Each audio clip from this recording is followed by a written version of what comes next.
Halo saudara, apa kabar Anda hari ini? Senang sekali Sapa Jember dapat kembali menyapa Anda. Saudara, pertanggal 31 Januari lalu, kepemimpinan di Polres Jember, Jawa Timur sudah berganti dari AKBP Muhammad Nur Hidayat diserahkan kepada AKBP Bayu Pratama Gupunagi. Dan pergantian pimpinan di Korps Bayangkara ini sudah menjadi hal biasa untuk kepemimpinan yang beregenerasi dan juga lebih baik tentunya.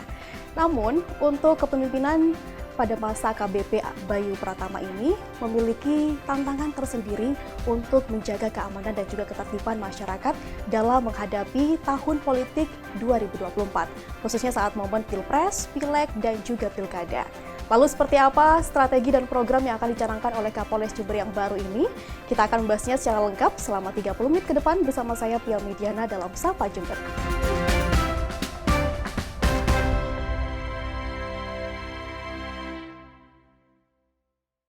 Baik, untuk mengenal sosok Kapolres Jember yang baru, sudah hadir bersama saya di studio Kompas TV Jember saat ini, AKBP Bayu Pratama Gupunagi.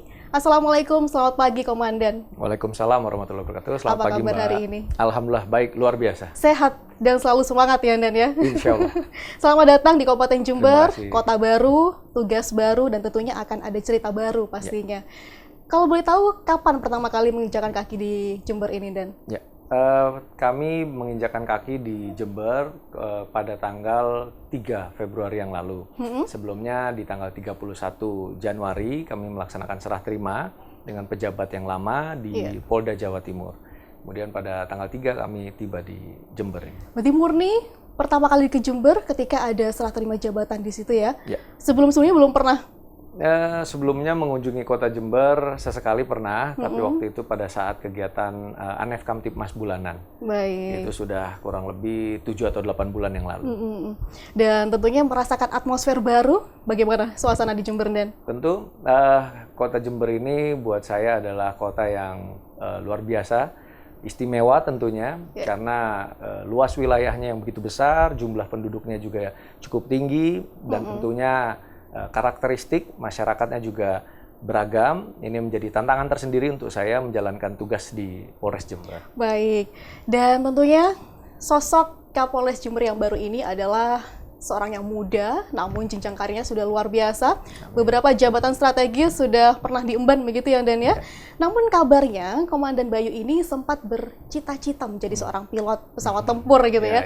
Tapi kenapa ceritanya ini kok bisa jadi polisi sekarang Dan?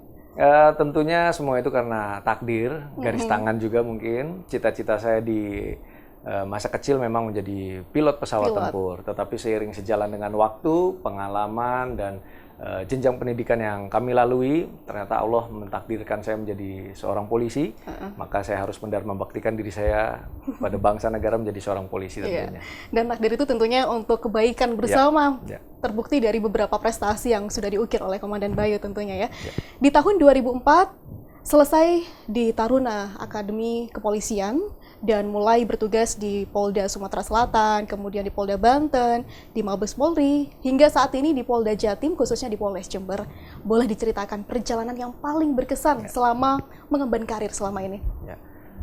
Perjalanan karir saya semuanya berkesan karena setiap momen, setiap waktu yang saya lalui adalah sebuah perjalanan hidup, pengalaman hidup yang harus saya catat di dalam bagian sejarah perjalanan. Kemudian juga kesan yang saya dapati adalah kedekatan dengan masyarakat sehubungan dengan tugas pokok kepolisian. Tentunya ini menjadi pengalaman yang paling berkesan, di mana di setiap daerah kami ditugaskan memiliki kearifan lokal yang berbeda-beda, karakteristik masyarakat, kultur masyarakat. Ini menjadikan saya pembelajaran, pengalaman berharga untuk bagaimana kita bisa menyelami bangsa kita ini, seluruh masyarakat kita ini tentunya agar ke depan bisa menjadi pemimpin yang memahami karakteristik dan kultur budaya yang ada di Indonesia. Dan ini menjadi hal menarik, memahami kultur di setiap berpindah dinas begitu. Tentunya ada hal yang menjadi tantangan tersendiri. Beradaptasi bukan hal yang mudah begitu ya Dan ya. Apa biasanya langkah pertama yang dilakukan? Langkah pertama tentunya yang harus kita lakukan adalah membuka diri. Artinya kita tidak boleh memberikan stigma terhadap sebuah kelompok masyarakat, kebudayaan tertentu. Artinya semua memiliki keunikan Iya. dan karakteristik tersendiri. Dan ini tentunya karena kita mau membuka diri, kita bisa segera beradaptasi dan juga harus sering berkomunikasi dengan masyarakat umum tentunya. Ini akan mempercepat bagaimana kita bisa memahami kultur di sebuah daerah.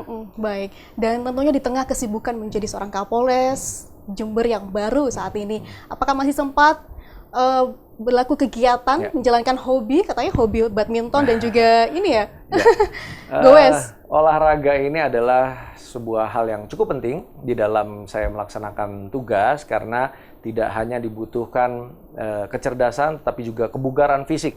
Sehingga olahraga ini menjadi penting. Saya menjalani beberapa aktivitas olahraga, baik badminton, sepedahan, kemudian juga olahraga jogging gitu ya. Tapi memang beberapa waktu ini agak berkurang intensitasnya karena kesibukan dan tantangan yang harus kita hadapi menjelang Pilpres ini memang luar biasa. Betul. Sehingga agak berkurang nih aktivitas olahraga. Tapi yang penting masih ada konsistensi untuk berolahraga ya, karena itu penting untuk kesehatan kita. Betul. Dan pastinya menjadi seorang Kapolres atau menjadi sosok hebat ini ada orang-orang di belakang kita yang mendukung kita untuk bisa hebat. Ada siapa saja keluarga yang mendukung selama ini? Tentunya orang tua adalah yang paling utama, di mana doa orang tua ini menjadi sebuah kekuatan yang cukup besar untuk saya pribadi dan juga tentunya istri serta anak-anak. Ini juga adalah orang-orang terdekat yang selalu mendampingi saya dimanapun saya bertugas. Doa orang tua, istri dan anak-anak ini menjadi kekuatan utama untuk saya bisa mengabdikan diri kepada bangsa dan negara. Dan istri selalu setia menemani dimanapun bertugas, begitu ya? Kalau boleh tahu kegiatannya apa? Istri saya kebetulan profesinya dokter, dokter spesialis kulit dan kelamin, sehingga juga punya kesibukan sendiri, sehingga memang tidak bisa selalu mendampingi saya, tetapi dimanapun berada komunikasi secara intens harus terus terjaga, sehingga tidak ada hal-hal yang bisa mengganggu jalannya pekerjaan ataupun mengganggu tugas-tugas kami. Tapi dimanapun Komandan Bayu bertugas, selalu setia ditemani begitu ya? Insya Allah. Luar biasa, selalu salut kepada orang-orang yang sama-sama menjadi pengabdi kepada negara, namun bisa konsisten dan komitmen dalam menjalankan tugasnya. Ada satu hal menarik, katanya sempat mengukir prestasi yang luar biasa ini, yaitu pembuatan inovasi samsak digital yang akhirnya digunakan secara nasional begitu ya, Dan ya. Kita akan ulik, tapi kita akan rehat sejenak. Dan saudara, jangan kemana-mana, tetaplah bersama kami.